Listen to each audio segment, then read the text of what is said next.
Episode 234 order नहीं request. Ananya के इस नए रूप को मन में बसा लेने के बाद अरशद ने उसे कमर से पकड़कर खुद के करीब कर लिया।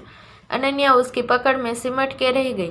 तभी अरशद ने कहा, क्या मैं तुम्हें इस वक्त किस कर सकता हूँ? अरशद ने शायद ही कभी ऐसा कुछ पूछा था।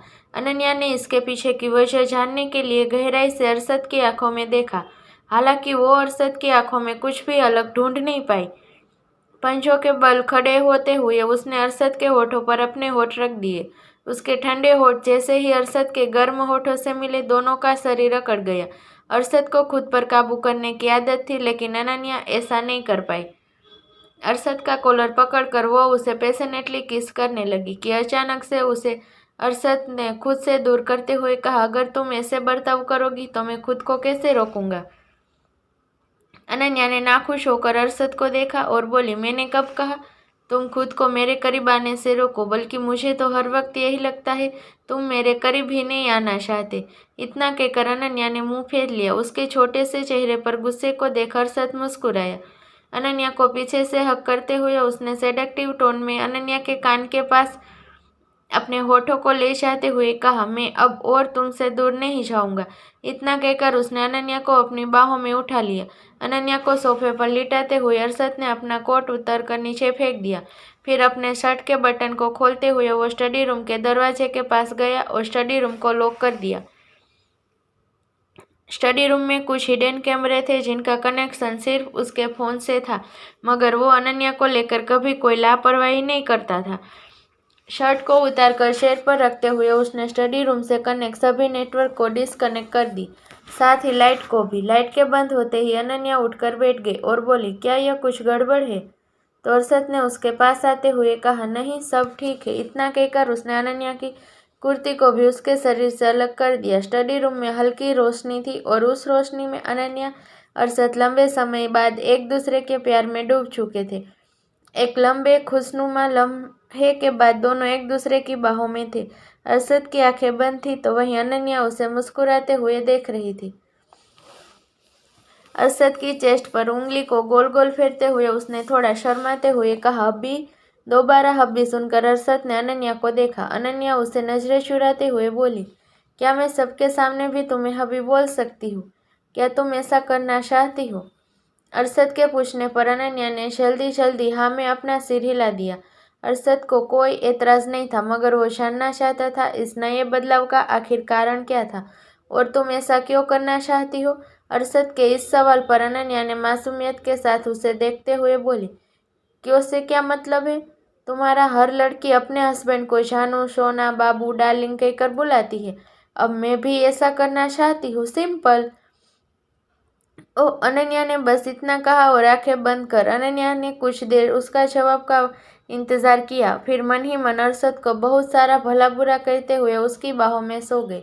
दोपहर के 1 बजे उसकी आँख खुली। अंगड़ाई लेते हुए वो उठकर बैठ गई। तभी उसे सुबह जो हुआ वो याद आया और उसका चेहरा शर्म से लाल हो गया।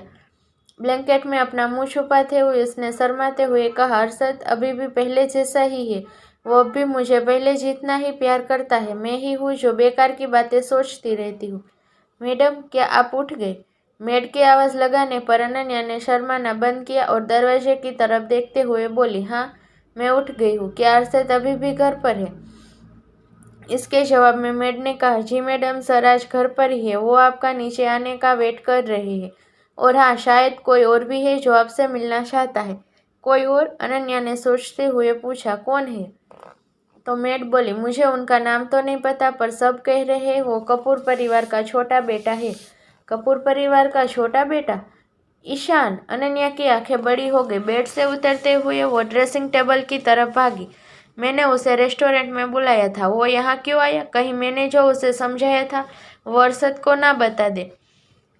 बड़बड़ाते हुए अनन्या ने अपने कपड़े सही किए। चेहरे को फेशियल वाइप से पोंछने के बाद उसने अपने बाल ठीक किए और हड़बड़ी में कमरे से बाहर निकल गई।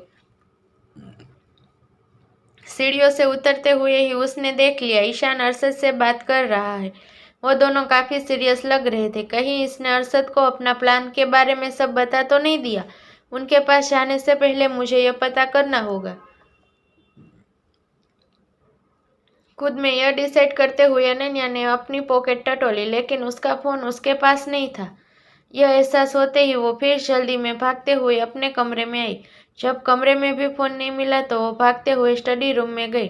फर्स्ट फ्लोर पर मौजूद स्टाफ उसे इधर से उधर भागता देख एक दूसरे को सवालिया नजरों से देखने लगे। इसी बीच अनन्या फिर स्टडी रूम से भागते हुए सीढ़ियों के पास आकर रुक गई। पिलर के पीछे से छुपकर खड़ी हो गई। ईशान को कॉल करने के लिए जैसे ही उसने कॉन्टेक्ट ओपन किया, उसे फ्रंट पर ईशान का नंबर दिखा। ईशान ने उसे कॉल किया था और वो कॉल रिसीव भी हुई थी। यह देखकर अनन्या की आंखें बड़ी हो गई। उसने कॉल हिस्ट्री चेक की। 1 मिनट, अरशद ने ईशान से पूरे 1 मिनट बात की है। क्या बात की होगी? कहीं ईशान के बच्चे ने अपना मुंह तो नहीं खोल दिया होगा? अगर उसने अरशद को कुछ भी बताया तो मैं उसका मुंह तोड़ दूंगी। अरे नहीं नहीं, मैं इस वक्त क्या सोच रही हूँ, अगर सच में अरशद को सब पता चल गया होता तो वो मेरे बारे में क्या सोचेगा? अनन्या परेशान, निराश, उदास होकर पिलर से टिककर वहीं बैठ गई। वहीं नीचे कॉफी का सिप लेते हुए अरशद ने ईशान से पूछा, तो अनन्या ने तुम्हें रेस्टोरेंट में मिलने के लिए बुलाया था? ईशान ने भी कॉफी का सिप लेकर जवाब दिया, शी। तो अरशद ने पूछा, क्या मैं मिलने की वजह जान सकता हूँ?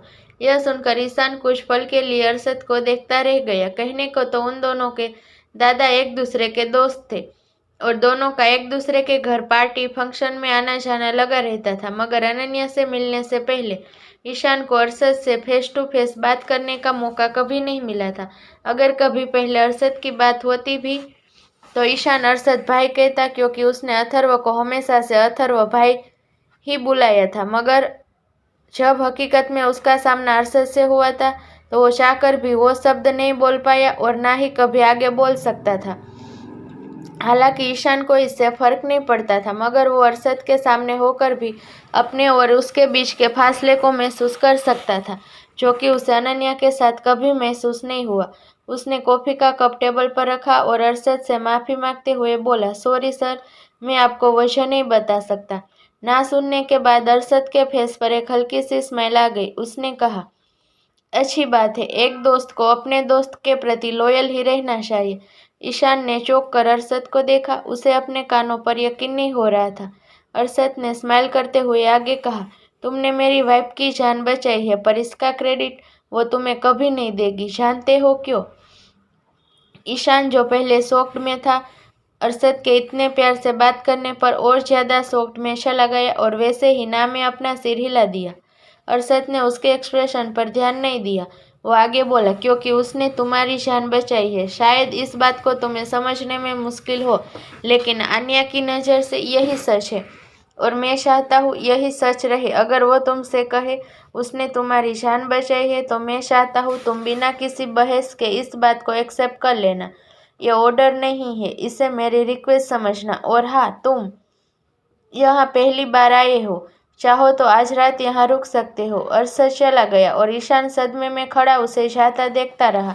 क्या यही सही अरशद सिंघानिया है जिसे मैं जानता था, या मैं किसी दूसरी दुनिया के अरशद सिंघानिया से मिल रहा हूँ? क्यों रुकने को कहा होगा अरशद ने ईशान को? कौन से प्लान की बात कर रही थी अनन्या? क्या ईशान अरशद की रिक्वेस्ट को मानेगा? जानने के लिए बने रहिए डेविल्स इनोसेंट लव के साथ।